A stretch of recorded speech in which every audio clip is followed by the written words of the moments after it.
Hello all, ఈరోజు వీడియోలో గోంగూర పచ్చడి చాలా కమ్మగా టేస్టీగా ఎలా చేయాలో చూపిస్తాను. గోంగూర అంటేనే మనందరికీ నోట్లో నీళ్ళు ఊరుతాయి. ఇక వేడి వేడి అన్నంలో ఇలా కొద్దిగా నెయ్యి వేసుకొని పచ్చడి తగిలించుకొని తింటుంటే ఎంత తింటున్నాము అని మనకే తెలియకుండా చాలా తినేస్తాము. టేస్ట్ అయితే చాలా బాగుంటుంది. గోంగూర అంటే హెల్త్కి చాలా మంచిది. ఇందులో న్యూట్రియంట్స్ కూడా చాలా ఉంటాయి.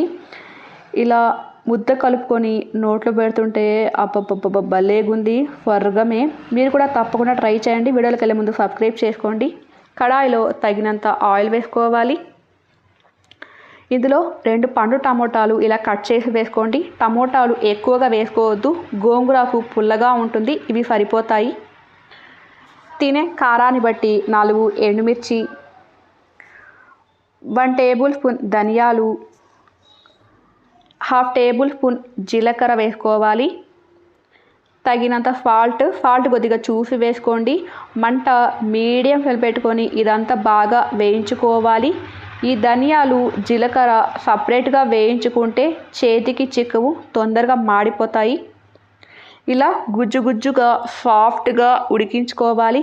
సరిగా వేయించుకోకపోతే టేస్ట్ బాగోదు.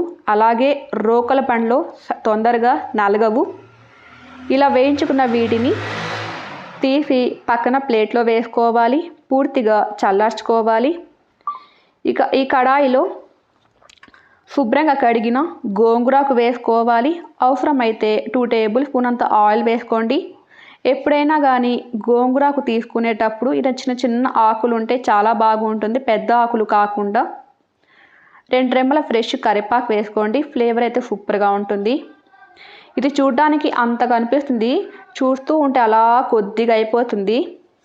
పచ్చి వాసన పసురు వాసన ఏమీ లేకుండా ఇలా బాగా కలుపుకుంటూ ఉండాలి. మంట మీడియం ఫ్లేమ్ పెట్టుకొని అసలు నీళ్లు ఏమీ వేయవద్దు, అందులోనే నెమ్మదిగా ఇలా వేయించుకుంటూ ఉండాలి. చూసారా ఎంత కొద్దిగా అయిపోయిందో. ఇలా బాగా వేయించుకున్న వీటిని తీసి పక్కన ప్లేట్లో వేసుకొని ఇది కూడా పూర్తిగా చల్లార్చుకోవాలి. ఇక చల్లారిన ఈ టమాటా ఎండుమిర్చి నైస్గా దంచుకోవాలి. ఇలా రోకల బండ లేని వాళ్ళు మిక్సీ జార్లో అయినా కానీ గ్రైండ్ చేసుకోవచ్చు, కానీ రోకల బండలో సూపర్గా ఉంటుంది.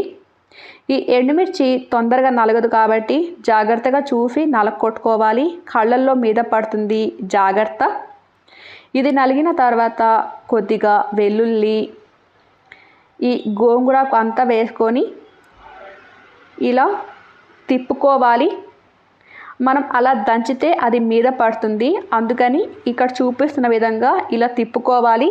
అన్ని వైపులా బాగా నలుగుతుంది, అలాగే మీద పడకుండా జాగ్రత్తగా ఉంటుంది.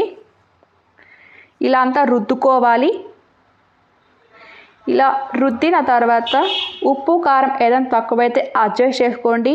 అలాగే సాఫ్ట్గా ఇలా రుద్దుకోవాలి. తినేటప్పుడు ఆకులు లేకుండా ఇలా నైస్గా రుద్దుకోవాలి. ఎంత రుద్దుకుంటే అంత టేస్ట్ ఉంటుంది. అలాగే పచ్చడి కూడా మరింత ఎక్కువ అవుతుంది. ఇలా అంతా రుద్దుకున్న తర్వాత ఉల్లిపాయలు వేసుకొని కోర్సుగా దంచుకోవాలి. ఇంకా అంతేనండి. వేడి అన్నంలో కొద్దిగా నెయ్యి వేసుకొని పచ్చడి వేసుకొని తింటుంటే సూపర్గా ఉంటుంది, భలేగా ఉంటుంది. ఎప్పుడూ ఒకే కూరలు చేయాలంటే మనకు కూడా ఇబ్బందిగా ఉంటుంది, తినే వాళ్ళకు కూడా నచ్చదు. ఇలా చేసి పెడితే అందరూ కడుపు నిండా తింటారు. పిల్లలకి కూడా ఈ టేస్ట్ నచ్చుతుంది. తప్పకుండా మీరు కూడా ట్రై చేయండి. వీడియో నచ్చితే సబ్స్క్రైబ్ చేయండి, లైక్ ఇవ్వండి, అవసరమైన వాళ్ళకి షేర్ చేయండి. Thanks for watching.